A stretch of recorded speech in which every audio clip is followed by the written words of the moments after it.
ওরে আল্লাহ, বস্তা কই বস্তা কই, কি বড় সাপ গো।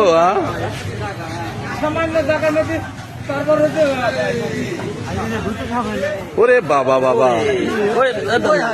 ইন্দুর নাকি?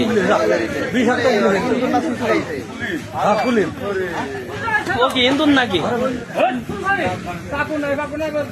আমি আসছি খালি খালি কোন ঘরে ছিল না? হ্যাঁ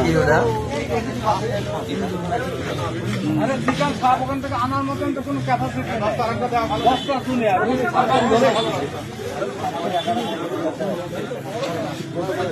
কি খাইছো এটা? শুইছু শুইছো না ইন্দুর? কোন জায়গায় ছিল?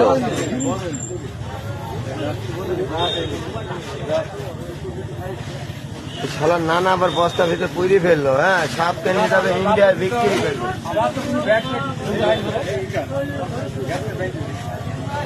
এই তো হয় কোন শৈলে